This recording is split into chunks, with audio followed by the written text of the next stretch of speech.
Shalom, selamat malam Bapak Ibu Saudara yang kekasih di dalam Tuhan Yesus.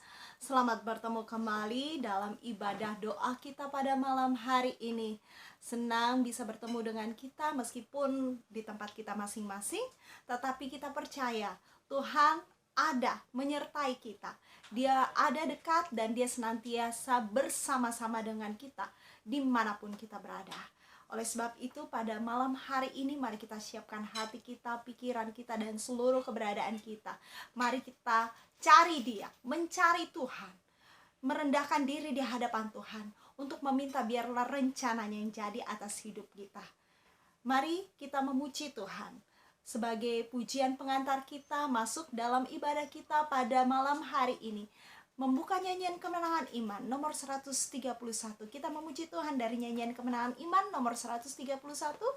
Baik yang ada di HP Bapak Ibu Saudara maupun mungkin ada yang punya bukunya, mari kita sama-sama memuji Tuhan. Ayat yang pertama dan ayat yang ketiga. Tuhan jadi pemimpinku.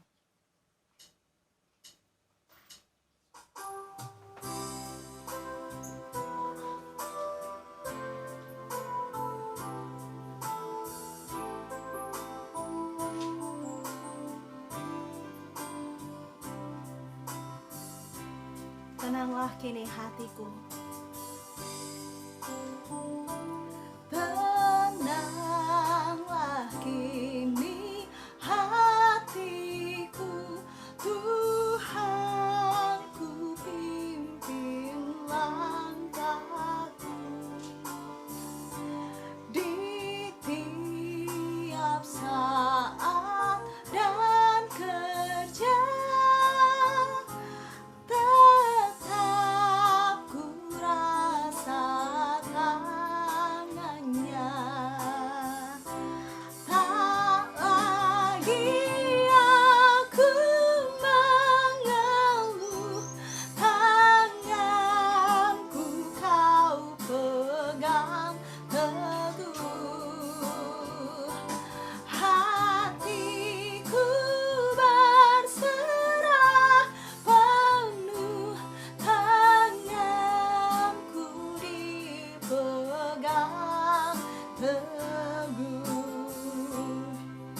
Tak ku sesalkan hidupku, betapa juga nasibku. Tak ku sesalkan hidupku, betapa juga nasibku. Sebab Engkau tetap dekat, tanganmu ku pegang erat. Tak lagi aku mengeluh, tanganku kau pegang teguh. Hatiku berserah penuh, tanganku dipegang teguh. Kami mau tenang bersamamu Tuhan. Di saat badai bergelora, ku akan terbang bersamamu. Bapa kau Raja atas semesta, ku tenang sebab kau Allahku. Di saat badai bergelora, ku akan terbang bersamamu. Bapa kau Raja atas semesta, ku tenang sebab kau Allahku.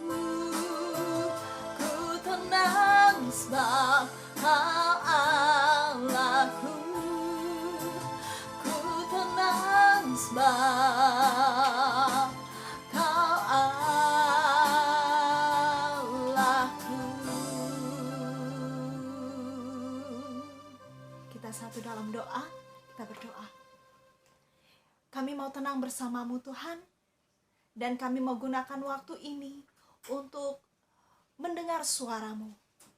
Kami jemaat-Mu, kami minta Tuhan sucikan, kuduskan hati kami, pikiran kami, seluruh keberadaan kami, tempat kami masing-masing, di mana kami berada. Kami mau bebaskan Roh Kudus bekerja untuk menjamah kami, untuk menolong kami, untuk memampukan kami mengerti kebenaran firman Tuhan yang luar biasa. Hamba-Mu terbatas, tetapi Roh Kudus tidak terbatas. Engkau akan bekerja menjamah kami semuanya, sehingga pada malam hari ini setiap kami yang mendengar firman akan mengerti kebenaran firman Tuhan, akan diberkati dan akan bertumbuh di dalam pengenalan yang benar akan Tuhan. Segala rancangan kuasa kegelapan yang berusaha merampas firman, mengganggu konsentrasi kami, kami ikat, patahkan, tolak, hancurkan di dalam nama Yesus dengan kuasa darah Yesus yang murni dari Allah terjadi atas kami. Di dalam nama Tuhan Yesus kami berdoa. Haleluya. Amin. Bapak Ibu jemaat yang kekasih, mari kita buka firman Tuhan. Hari ini kita masih dalam rangka kenaikan Tuhan Yesus, dan kita rindu untuk mendengar apa isi hati Tuhan yang akan memberkati kita. Mari buka Injil Yohanes pasal yang ke-14. Yohanes 14 ayat 1 sampai ayat yang ke-31. Lumayan panjang. Saya tidak akan baca bagi kita semua Bapak Ibu Saudara, karena saya yakin tiap tahun apabila hari kenaikan Tuhan Yesus, pasti ayat ini sering disinggung-singgung ya. Bukan hanya kami hamba Tuhan, tetapi dari hamba-hamba Tuhan yang lain, saya yakin Bapak Ibu Saudara sudah sering mendengar. Nah Bapak Ibu Saudara, saya hanya akan baca beberapa ayat saja, yaitu ayat yang pertama sampai ayat yang ketiga. Kemudian nanti saya akan baca beberapa ayat untuk Bapak Ibu Saudara. Yohanes 14 ayat 1-3, demikian firman Tuhan. Janganlah gelisah hatimu, percayalah kepada Allah, percayalah juga kepadaku. Di rumah Bapakku banyak tempat tinggal. Jika tidak demikian, tentu aku mengatakannya kepadamu. Sebab aku pergi ke situ untuk menyediakan tempat bagimu. Dan apabila aku telah pergi ke situ dan telah menyediakan tempat bagimu, aku akan datang kembali dan membawa kamu ke tempatku, supaya di tempat di mana aku berada, kamu pun berada. Sedemikian jauh pembacaan firman Tuhan kita. Jemaat yang kekasih, firman Tuhan ini berlatar belakang percakapan Yesus dengan murid-muridnya pada waktu perjamuan malam, ya, sebelum Tuhan Yesus disalibkan. Dan di situ dia sudah mengatakan bahwa kita akan berpisah. Itu dia katakan kepada murid-muridnya. Dan saya yakin murid-muridnya mulai gelisah. Yang dipikirkan adalah, apa nasib kita apabila guru tidak ada bersama-sama dengan kita? Pasti banyak kekhawatiran muncul. Nah, sama dengan situasi sekarang Bapak Ibu Saudara, masa-masa sekarang banyak orang gelisah. Gelisah takut terpapar virus corona, gelisah karena ekonomi yang terganggu, karena banyak orang yang harus di PHK, banyak orang tidak bisa melakukan rutinitas dan lain sebagainya. Anak-anak harus belajar dari rumah, kita pun belajar, bukan maksud saya bekerja dari rumah masing-masing, dan itu situasi yang tidak menyenangkan. Kekhawatiran muncul. Bagaimana dengan masa depan saya? Bagaimana dengan ini itu? Bagaimana dengan keluarga besar kami yang jauh terpisah? Apakah mereka sehat? Apakah mereka baik-baik saja? Semua orang ada dalam keadaan takut, gelisah pada masa sekarang, apalagi takut dengan kematian. Yesus mengajarkan bahwa segala sesuatu ada waktunya.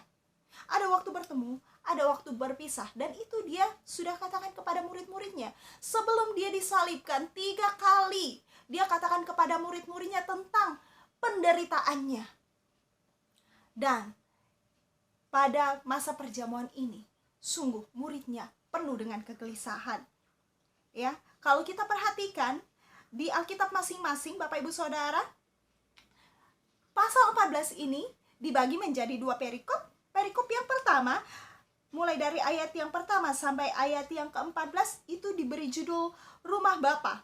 Dan bagian yang kedua, perikop yang kedua, ayat 15 sampai ayat 31, berjudul Yesus menjanjikan penghibur, yaitu Roh Kudus. Nah, apa yang perlu kita pelajari hari ini? Yang jelas, pasal 14 dimulai dengan perintah, ya, ada di ayat 1. Kenapa Yesus memberi perintah? Saya ulang, janganlah gelisah hatimu. Nah, ternyata ada masalah yang dialami, kegelisahan. Dalam bahasa Inggris saya coba mencari beberapa kata dalam bahasa Inggris yang mengacu kepada kata gelisah ini sesuai dengan terjemahannya, ya. Kata pertama, distress. Distress itu berarti tertekan. Kemudian kata yang kedua, be troubled. Be troubled itu bermasalah. Nah, dari bahasa aslinya, bahasa Yunani, kata gelisah ini adalah kata tarasso. Tarasso ini diterjemahkan ke dalam dua kata juga dalam bahasa Inggris. Kata yang pertama to stir atau teraduk, kacau. Dan yang kedua kata agitate. Agitate itu berarti terganggu. Jadi kata gelisah mengacu kepada keadaan tertekan, keadaan bermasalah, keadaan campur aduk, kacau, dan terganggu. Dalam keadaan seperti ini pun mungkin ada di antara kita mengalami masalah seperti yang dialami murid-murid. Tetapi firman Tuhan kali ini saya rindu sharingkan kepada kita, bahwa yang namanya ketakutan, kegelisahan adalah hal yang manusiawi. Tetapi dengar baik-baik, Yesus tidak mau murid-muridnya dikuasai, dikendalikan oleh ketakutan dan kecemasan. Saya ulang, Yesus tidak mau murid-muridnya dikuasai, dikendalikan oleh ketakutan atau kecemasan. Kita boleh saja gelisah, boleh saja khawatir, boleh saja cemas, boleh saja takut, tetapi Tuhan tidak mau ketakutan kita mengendalikan tindakan kita. Ketakutan membuat kita tidak bisa berbuat apa-apa. Itu sebabnya pasal 14 dimulai dengan satu kata perintah. Janganlah gelisah hatimu. Jadi apa yang harus dilakukan oleh anak Tuhan, Bapak Ibu Saudara? Dari perikop yang pertama dilanjutkan, ya, dilanjutkan. Anak kalimat jangan gelisah hatimu. Apa yang harus dilakukan oleh orang percaya? Apa yang harus dilakukan oleh anak Tuhan? Yang pertama, percayalah kepada Allah. Percayalah juga kepadaku. Percaya kepada Allah, percaya kepada Tuhan sepenuhnya, dan percaya kepada Yesus. Di dalam nama Yesus ada kuasa. Itu yang Tuhan Yesus mau kita ingat baik-baik. Kenapa kita harus percaya kepada Allah? Ada 3 alasan, Bapak Ibu Saudara. Alasan yang pertama, karena di dalam Yesus ada kepastian. Di dalam Yesus ada kepastian hidup, keselamatan, dan kekekalan. Itu yang Tuhan Yesus ingatkan. Bagi Yesus, hal yang penting bagi murid-muridnya bukanlah bersama-sama dengan dia di dunia ini.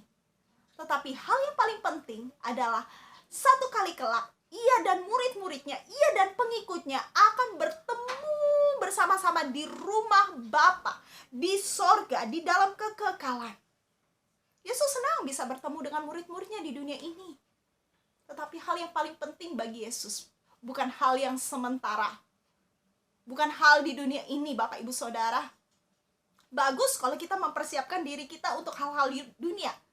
Kita manusia, kita butuh makan, kita butuh uang, kita butuh ketenangan. Oke.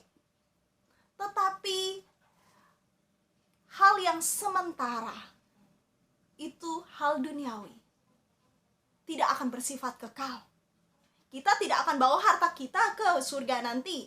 Kita tidak akan bawa titel kita ke surga nanti. Kita tidak akan bawa embel-embel kita ke surga nanti. Jabatan kita tidak. Kita tidak bisa membawa anak istri kita ke surga nanti. Waktu kita mati, kita akan mati bersamaan. Tidak. Tuhan mau kita mempersiapkan diri untuk hal yang kekal. Itu sebabnya, jangan gelisah hatimu, percaya kepada Yesus. Bahwa di dalam Yesus ada kepastian. Di dalam Yesus dia memberitahu kepada kita jalan menuju Bapa. Itu hal yang pertama. Hal yang kedua, Tuhan tidak ingin kita hanya sekedar tahu tentang Dia. Itu sebabnya Tuhan mau kita percaya. Percaya itu lebih dari tahu. Kita percaya berarti kita beriman. Kita yakin tentang Allah yang kita sembah. Itu sebabnya waktu dua murid Tuhan Yesus di ayat yang kelima, ada Thomas di situ. Dia sempat katakan, Tuhan, kami tidak tahu kemana Engkau pergi. Jadi bagaimana kami tahu jalan ke situ? Dan di ayat yang ke-8, Filipus juga bicara. Kata Filipus kepadanya, Tuhan, tunjukkanlah Bapa itu kepada kami. Itu sudah cukup bagi kami. Dengan dua murid Tuhan Yesus, yaitu Thomas dan Filipus, merasa cukup bila sudah tahu tentang jalan ke rumah Bapa. Mereka merasa cukup bagaimana kalau mereka sudah tahu tentang rupa Allah. Tetapi bagi Yesus, tahu tentang Allah itu tidak cukup. Kita manusia punya standar. Tetapi standar Tuhan itu yang harus kita ikuti. Yesus tidak mau kita hanya tahu tentang Dia. Tuhan mau kita lebih lagi. Apa itu? Kita mengenal Allah. Itu sebabnya dia katakan, kalau kamu melihat aku, engkau sudah melihat Bapa. Seberapa besar kita mengenal Allah kita. Bapak, Ibu, Saudara, jangan hanya tahu tentang Tuhan. Jangan merasa cukup kalau kita tahu tentang Tuhan. Tetapi kita harus tambahkan itu kepada kadar apa? Kadar bahwa kita benar-benar mengenal Allah yang kita sembah. Kita benar-benar mengerti apa yang menjadi kehendaknya. Itu sebabnya di satu nyanyian kemenangan iman, ya Tuhan tiap jam ajarkan maksud-Mu. Kita mau tahu apa yang menjadi rencana dan kehendak Tuhan. Itu sebabnya percaya kepada Allah kita harus lakukan. Karena Tuhan tidak mau kita hanya tahu. Alasan ketiga, kenapa kita harus percaya kepada Allah. Bapak, Ibu, Saudara, ayat 12 sampai ayat 14, saya akan bacakan. Aku berkata kepadamu, sesungguhnya barang siapa percaya kepadaku, ia akan melakukan juga pekerjaan-pekerjaan yang aku lakukan. Bahkan pekerjaan-pekerjaan yang lebih besar daripada itu. Sebab aku pergi kepada Bapa. Dan apa juga yang kamu minta dalam namaku, aku akan melakukannya, supaya Bapa dimuliakan di dalam Anak. Jika kamu meminta sesuatu kepadaku dalam namaku, aku akan melakukannya. Jadi, alasan ketiga, kenapa kita harus percaya kepada Allah, percaya juga kepada Yesus. Karena percaya adalah kunci mengalami janji-janji Allah. Saya ulang, percaya adalah kunci mengalami janji-janji Allah.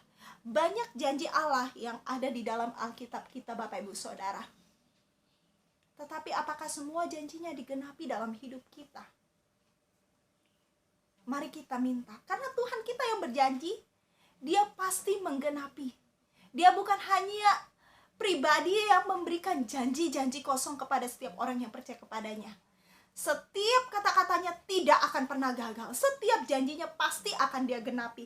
Oleh sebab itu, kunci supaya kita bisa menikmati janji Allah, percaya.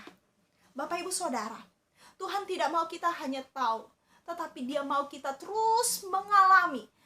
Iman timbul dari pendengaran. Pendengaran akan firman Allah. Dan Dia mau kita mengalami firman.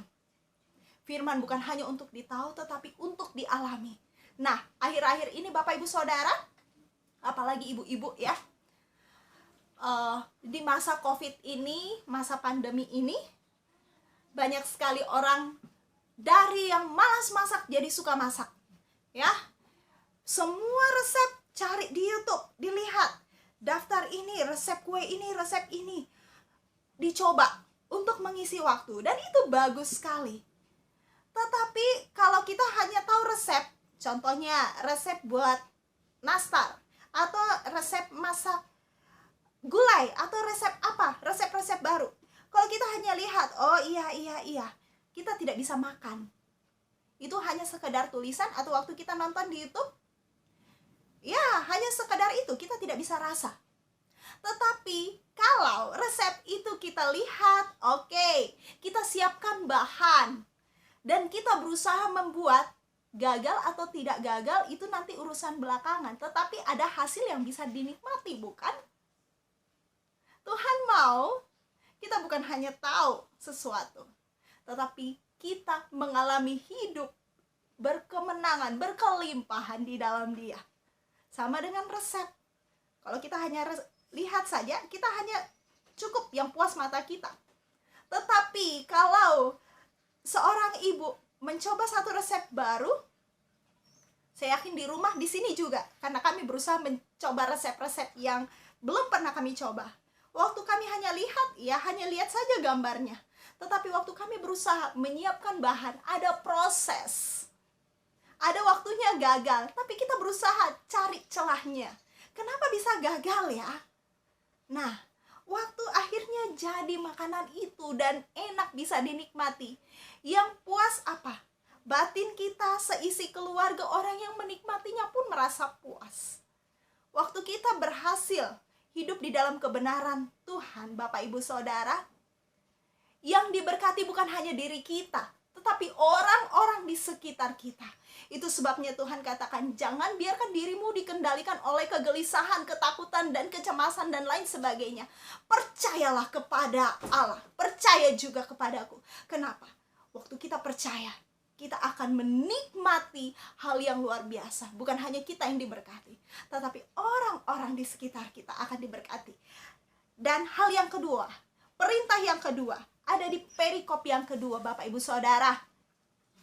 Ayat 15 sampai ayat yang ke-31. Apa itu? Hiduplah dalam pimpinan Roh Kudus. Saya ulang. Perintah yang kedua, hiduplah dalam pimpinan Roh Kudus. Kenapa kita harus hidup dalam pimpinan Roh Kudus? Ada alasannya, Bapak Ibu Saudara. Saya akan bacakan ayat yang ke-15. Jikalau kamu mengasihi aku, kamu akan menuruti segala perintahku. Kita hidup dalam pimpinan Roh Kudus. Alasan yang pertama, karena bukti bahwa kita mengasihi Allah. Kalau kita mau hidup dalam pimpinan Roh Kudus, itu membuktikan bahwa kita mengasihi Allah.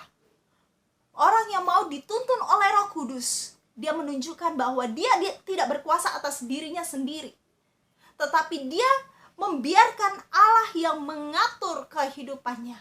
Oleh sebab itu, kalau kita mengasihi Tuhan, biarkan Roh Kudus yang memimpin kita. Alasan yang kedua, kenapa kita harus hidup dalam pimpinan Roh Kudus? Karena Roh Kudus yang akan menolong, menghibur, dan menuntun kita untuk melakukan kehendak Allah. Dan alasan yang ketiga, kenapa kita harus hidup dalam pimpinan Roh Kudus, Bapak Ibu Saudara? Ada di ayat 27, saya akan bacakan ayat 27 bagi kita semua.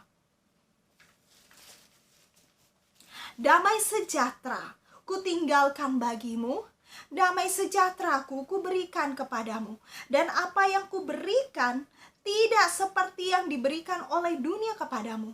Janganlah gelisah dan gentar hatimu. Kenapa kita harus hidup dalam pimpinan Roh Kudus? Semua pasti rindu mengalami damai sejahtera, bukan? Kalau Bapak Ibu Saudara, kita semua rindu mengalami damai sejahtera. Mari hidup dalam pimpinan Roh Kudus. Karena pimpinan Tuhan akan membawa kita kepada ketenangan. Ada waktunya kita gelisah, tetapi waktu kita serahkan hidup kita kepada Tuhan, Dia yang akan menolong kita. Kalau kita cari damai sejahtera di mana-mana, mungkin ada, tetapi sementara. Tetapi waktu kita hidup dalam pimpinan Roh Kudus, Dia yang akan menuntun kita ke jalan yang benar, sesuai dengan Mazmur 23. Ia memimpin aku ke jalan yang benar, oleh karena namanya. Sekalipun aku berjalan dalam lembah kekelaman, aku tidak takut bahaya. Oleh sebab itu, biarlah firman Tuhan yang kita sudah pelajari pada malam hari ini. Ingat, Tuhan bersama dengan kita. Jangan gelisah, jangan biarkan kekhawatiran mengatur kehidupan kita, mengendalikan kita. Janji Tuhan, ya dan amin. Firman-Nya akan digenapi. Kuncinya apa? Percaya kepada Allah. Dan yang kedua, biarkan Roh Kudus memimpin hidup kita. Kita akan masuk dalam doa kita Bapak Ibu Saudara, sesuai dengan bahan yang saya sudah sharingkan di grup WA. Mari kita angkat hati kita sepakat meminta belas kasihan Tuhan. Saya akan menutup firman ini dengan doa. Setelah itu Bapak Ibu Saudara silahkan lanjutkan sesi doa kita di tempat masing-masing. Dan nanti akan ditutup oleh salah satu anggota keluarga yang sudah ditunjuk. Kita satu di dalam doa. Kami bersyukur untuk firman-Mu Bapa. Kami bersyukur untuk waktu ini. Kami yakin dan percaya Tuhan akan menolong menjelaskan firman ini bagi kami masing-masing. Kami bersyukur karena Tuhan hadir di tengah-tengah kami, dan biarlah Roh Kudus yang akan menuntun setiap kami untuk masuk dalam sesi doa kami bersama-sama pada malam hari ini. Kami rindu nama Tuhan dimuliakan.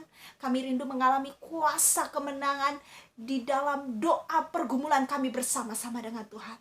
Mari Roh Kudus, Engkau tuntun kami semua menjadi pelaku firman. Kami bersyukur untuk firman-Mu. Di dalam nama Tuhan Yesus kami berdoa. Haleluya. Amin.